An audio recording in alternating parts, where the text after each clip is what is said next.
नमस्कार दोस्तों। आज 17 फरवरी 2025 है और जैसा कि मैंने अपने फ्राइडे के वीडियो में भी डिस्कशन किया था एज ए ट्रेडिंग प्लान कि मैं अपना निफ्टी को पुट कैरी करने का मेरा प्लान है। और मेरे हिसाब से बाज़ार में एक वीकनेस है और वीकनेस जिस हिसाब से बाज़ार में है वो सेम डे उस चीज़ को इतनी जल्दी ब्रेक नहीं करती, क्योंकि अगर वहाँ मल्टीपल सपोर्ट्स हैं और आप इसकी टॉप बॉटम की बात डबल बॉटम की बात कर रहे हैं तो ऑफल ये चीज़ें जो होती हैं गैप्स में डील करती हैं। अब डिपेंड ये करता है कि गैप्स के बाद हमें कितना फॉलो थ्रू बाजार में आता है, क्योंकि जो फर्स्ट निफ्टी की 5 मिनट की बार बनी है वो डाउन साइड के बाद एक आप अगर कैंडलस्टिक पैटर्न आप फॉलो करते हैं तो डाउन साइड के बाद एक हैमर बनने का मतलब होता है, क्योंकि आप मल्टीपल डेज से डाउन हो।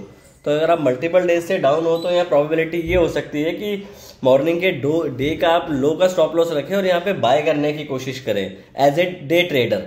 आपको यहाँ पे ये चीज़ ज़रूर ऑब्जर्व करनी है, क्या यहाँ पे कंसोलिडेशन हो रहा है कि नहीं हो रहा है।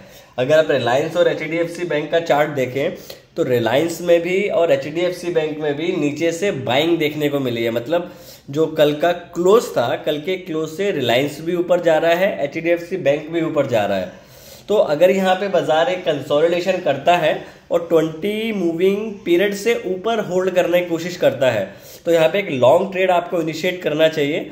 चांसेस हो सकते हैं कि इन अ डे आपको एक अच्छा अपसाइड का मोमेंटम मिल जाए, बट ध्यान ये रखिएगा कि अगर आप लॉन्ग के ट्रेड के लिए जाते हैं तो आपको रिस्क रिवॉर्ड रेशियो मैनेज करना पड़ेगा, क्योंकि जो ट्रेंड है बाजार का फिलहाल वो एक नेगेटिव टेरिटरी में है। तो अगर बाजार नेगेटिव टेरिटरी में है तो होगा क्या कि आपको इन सडन एक बड़ी बार मिल जाएगी और आपका सारा प्रॉफिट जो है वो इनगल्फ हो जाएगा, वॉश आउट हो जाएगा। तो अगर आप लॉन्ग का ट्रेड लेते हैं तो अपने स्टॉप को ट्रेल करते चलें, और अगर शॉर्ट में आप बने हुए हैं तो जब तक आज का हाई नहीं जाता है तो मतलब जो आपका मूविंग एवरेज है मे बी 22,840 के आसपास, वो आपको स्टॉप लॉस शॉर्ट पोजीशन के लिए रखना चाहिए। और जब तक वो नहीं ब्रेक होता है शॉर्ट पोजीशन बनाए। लॉन्ग पोजीशन आपको तभी बनानी है जब आप 20 मूविंग पीरियड से ऊपर चले जाएं। मैं DMA की बात नहीं कर रहा हूं, मैं 20 पीरियड मूविंग एवरेज की बात कर रहा हूं, जो कि 5 मिनट 15 मिनट जो भी आप टाइम फ्रेम देखने की कोशिश करते हैं। इंडिया विक्स को भी देखेंगे तो 7% ऊपर है, जो कि एक डर को बाजार के डर को दिखा रहा है। तो मेरे हिसाब से यहाँ पे बाजार इस टेरिटरी में है कि बाजार ऊपर भी जा सकता है अभी के लिए और नीचे भी जा सकता है।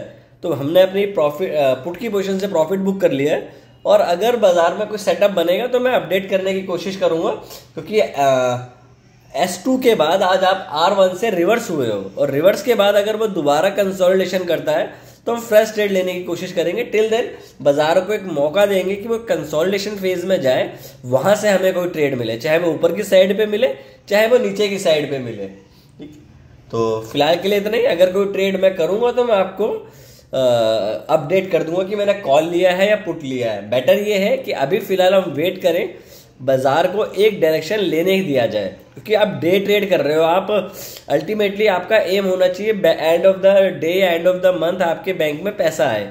तो पैसा ये सोच के नहीं आएगा कि बाजार का मुझे क्या लग रहा है, बाजार ये देख के आएगा कि अभी मुझे क्या करना है। तो अभी अगर मेरे से कोई पूछे क्या करना है तो अभी बाजार में कोई क्लियर सेटअप नहीं है, क्योंकि मैंने उस दिन भी एक बात करी थी कि ट्रेड आपके पास आना चाहिए, आप ट्रेड के पास ना जाएं। तो बेटर यहाँ पे ये है कि हम कंसोलिडेशन का वेट करें, एक सेटअप बने, मूविंग एवरेज के पास आए प्राइस, देन हम ट्रेड लेने की कोशिश करें। टिल देन आप इंडिविजुअली स्टॉक्स को ढूंढें और इंडेक्स में थोड़ी सी दूरी बनाएं। अब अभी के लिए फिलहाल जब तक सेटअप नहीं बनता है। Take care, trade well. और कोई भी ट्रेड लेने से पहले प्लीज अपने वित्तीय सलाहकार से जरूर परामर्श करें।